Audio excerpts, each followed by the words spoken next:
Imagine a world where, for centuries, the East and the West were like two strangers living on opposite sides of a vast, impenetrable wall. They knew of each other's existence, but they had no way to meet or communicate. This wall was more than just physical. It was a barrier of fear, misunderstanding, and deep-seated mistrust.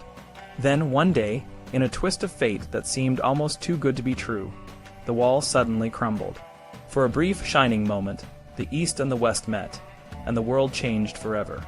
But this moment of light was all too brief, and soon the wall went back up, leaving behind only whispers and echoes of what might have been. This is the story of that brief, tantalizing period from about 1250 to 1350, when the world seemed on the brink of a new era of understanding and cooperation. For hundreds of years, the way to the East was blocked by a formidable barrier. The great empires of the Middle East, ruled by the Turks and the Muslims, stood between Europe and the rich lands of India and China.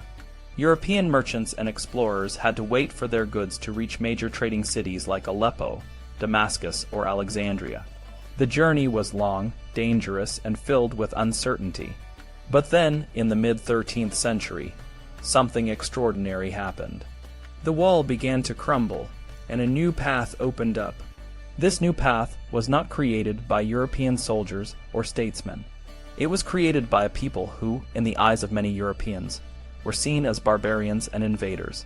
These were the Mongols, a fierce nomadic people from the steppes of Central Asia. The Mongols, also known as the Tartars, were led by one of the most legendary figures in history, Genghis Khan. Genghis Khan and his descendants built an empire that was twice the size of the Roman Empire at its height. This empire stretched from the Yellow River in China to the Danube River in Eastern Europe, and from Siberia to the Persian Gulf. The Mongol conquests were swift and brutal. In 1214, Genghis Khan's armies captured Peking, modern-day Beijing. Over the next few decades, they conquered much of Eastern Asia and then turned westward, conquering Russia, Poland, and Hungary. In 1241, a Mongol army defeated a combined force of Poles and Germans at the Battle of Liegnitz in Silesia, and another Mongol army defeated the Hungarians. Europe was terrified. The Holy Roman Emperor, Frederick II, and Pope Gregory IX called for a new crusade against the Mongols, fearing that they would overrun all of Christendom. But then, in a twist of fate, the Mongol army suddenly turned back. The great Khan Ojdai had died, and the Mongols needed to return to their capital in Karakorum to elect a new leader. This unexpected turn of events saved Europe from what might have been a catastrophic invasion. But the Mongols did not retreat completely. Instead, they established a vast empire that, for a brief time, opened the way to the east. The Mongol Khans, from Genghis Khan to his grandson Kublai Khan, were not just conquerors. They were also administrators and rulers of exceptional ability. They showed a combination of military genius, personal courage, administrative versatility, and cultural tolerance that was unmatched by any European dynasty of the time. They built a network of well-policed roads, lowered tolls and taxes, and made travel and trade safer and more efficient. For the first time in centuries, European merchants and travelers could journey to the cities of India and China without fear. One of the most famous of these travelers was Marco Polo, a young Venetian merchant who set out on a journey to China in 1271. Marco Polo's travels, which he later described in his book, The Travels of Marco Polo, opened the eyes of Europeans to the wonders of the East. He described the magnificent cities, the rich markets, and the advanced technologies he saw in China. His accounts stirred the imagination of Europeans and inspired many to dream of reaching the East themselves. But Marco Polo was not the only European to make this journey. Franciscan friars, like John of Payen de Carpine and William of Rubruck, also traveled to the Mongol court. These friars were sent by the Pope to try to convert the Mongol Khans to Christianity. They were brave men who faced incredible hardships on their journeys. John of Payen de Carpine, for example, traveled from Europe to the Mongol capital of Karakorum, a journey that took him across the cold and snowy steppes of Central Asia and the scorching heat of the Gobi Desert. He met with the great Khan Kayak and delivered a message from the Pope, urging the Mongols to embrace Christianity. Although the Khan did not convert, John's journey provided valuable information about the Mongols and their empire. Another friar, William of Rubruck, was sent by King Louis IX of France to the Mongol court. He traveled to the court of Murg Khan, where he found a surprising mix of religious tolerance.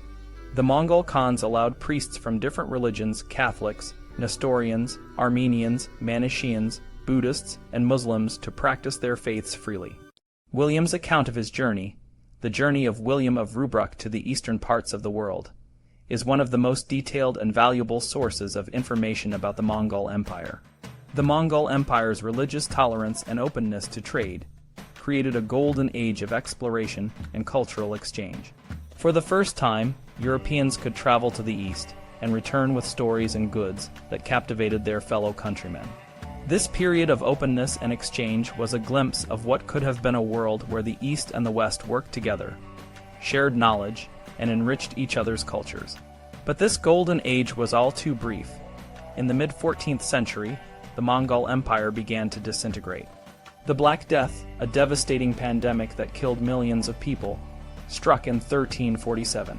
The plague spread along the trade routes that the Mongols had opened, and it weakened the Mongol Empire.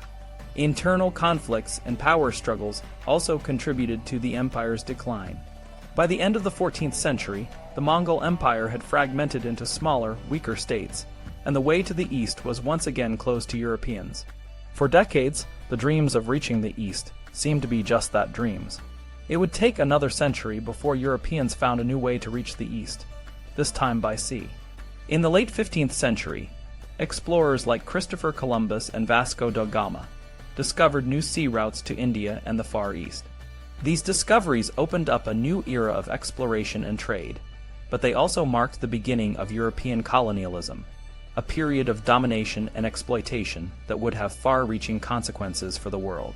The brief period of openness and exchange between the East and the West in the 13th and 14th centuries was a unique and transformative moment in history. It showed what could happen when different cultures and peoples come together in peace and cooperation. The legacy of this period lives on in the stories and accounts of the travelers who made the journey, and in the enduring curiosity and admiration that Europeans have for the East. In the end, the brief lifting of the curtain between the East and the West was a glimpse of a world that could have been. It was a moment of hope and possibility, a time when the barriers between cultures and peoples were briefly lowered. Although the curtain eventually came down again, the memory of that time remains, a reminder of the potential for understanding and cooperation that still exists in the world today.